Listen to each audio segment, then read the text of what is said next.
ನಮಸ್ಕಾರ ವೀಕ್ಷಕರೇ, welcome to ನಮಸ್ತೆ ಇಂಡಿಯಾ ಕುಕಿಂಗ್ ಚಾನಲ್. ಇವತ್ತು ನಮ್ಮ ಚಾನಲ್ನಲ್ಲಿ ಚಪಾತಿಗೆ ಮತ್ತು ಅಕ್ಕಿ ರೊಟ್ಟಿಗೆ ಸೂಟ್ ಆಗುವಂತಹ ಹೆಸರುಕಾಳು ಪಲ್ಯ ಮಾಡೋದು ಹೇಗೆ ಅನ್ನೋದನ್ನು ನೋಡೋಣ.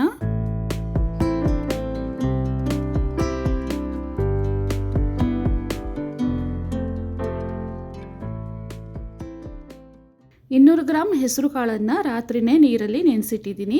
ಇದನ್ನ 2 ಬಾರಿ ತೊಳೆದು ಕುಕ್ಕರ್ನಲ್ಲಿ ಹಾಕಿದ್ದೀನಿ. ಇದ್ರ ಜೊತೆಗೆ 2 ಆಲೂಗಡ್ಡೆಯ ಸಿಪ್ಪೆಯನ್ನು ತೆಗೆದು ಸಣ್ಣದಾಗಿ ಕಟ್ ಮಾಡಿ ಹಾಕಿದ್ದೀನಿ.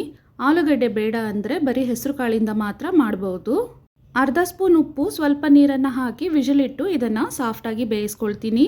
ಹೆಸರು ಕಾಳನ್ನು ನೆನೆಸಿರೋದ್ರಿಂದ ಬೇಗನೆ ಬೆಂದ್ಬಿಡತ್ತೆ.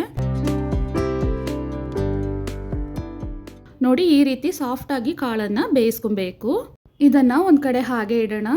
1 ಕಪ್ನಲ್ಲಿ 2 ಸ್ಪೂನ್ ಕಡಲೆ ಹಿಟ್ಟಿಗೆ ಸ್ವಲ್ಪ ನೀರನ್ನು ಹಾಕಿ ಮಿಕ್ಸ್ ಮಾಡಿ ಇಡ್ತಾ ಇದ್ದೀನಿ.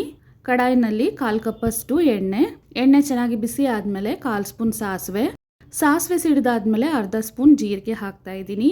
ಜೀರಿಗೆಯ ಬಣ್ಣ ಸ್ವಲ್ಪ ಬದಲಾದ್ಮೇಲೆ ಕಟ್ ಮಾಡಿರುವ ದೊಡ್ಡದಾದ ಒಂದು ಈರುಳ್ಳಿ, 1 ಕಡ್ಡಿ ಕರಿಬೇವಿನ ಸೊಪ್ಪನ್ನು ಹಾಕ್ತಾ ಇದ್ದೀನಿ.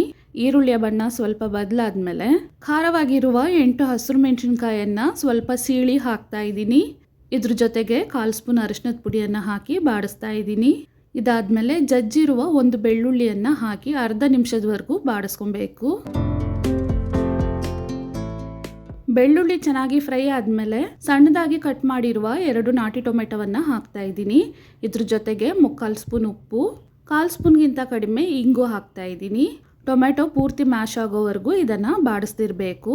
ಹೆಸರು ಕಾಳನ್ನು ಬೇಯಿಸಬೇಕಾದ್ರೂ ಸ್ವಲ್ಪ ಉಪ್ಪನ್ನು ಹಾಕಿದ್ದೀನಿ.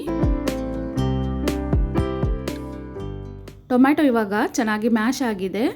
ಬೇಯಿಸಿರುವ ಹೆಸರು ಕಾಳು ಮತ್ತು ಆಲೂಗಡ್ಡೆಯನ್ನು ನೀರಿದ್ರೆ ಅದ್ರ ಸಮೇತನೇ ಹಾಕೊಬೇಕು.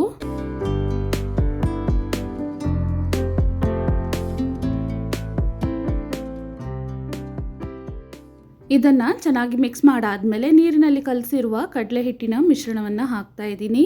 ಕಡಲೆ ಹಿಟ್ಟು ಬೇಯೋದಕ್ಕೆ ಮತ್ತು ಪಲ್ಯ ಗ್ರೇವಿ ಥರ ಬರೋದಕ್ಕೆ ಇನ್ನೂ ಸ್ವಲ್ಪ ನೀರನ್ನು ಹಾಕ್ತಾ ಇದ್ದೀನಿ.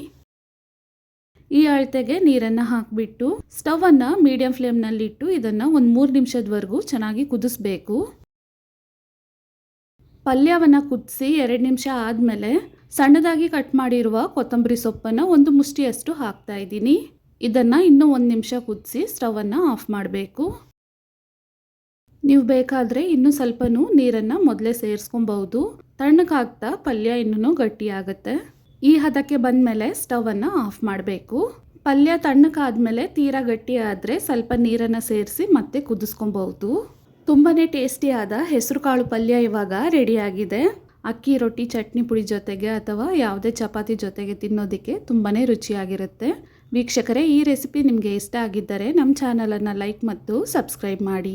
ಧನ್ಯವಾದಗಳು.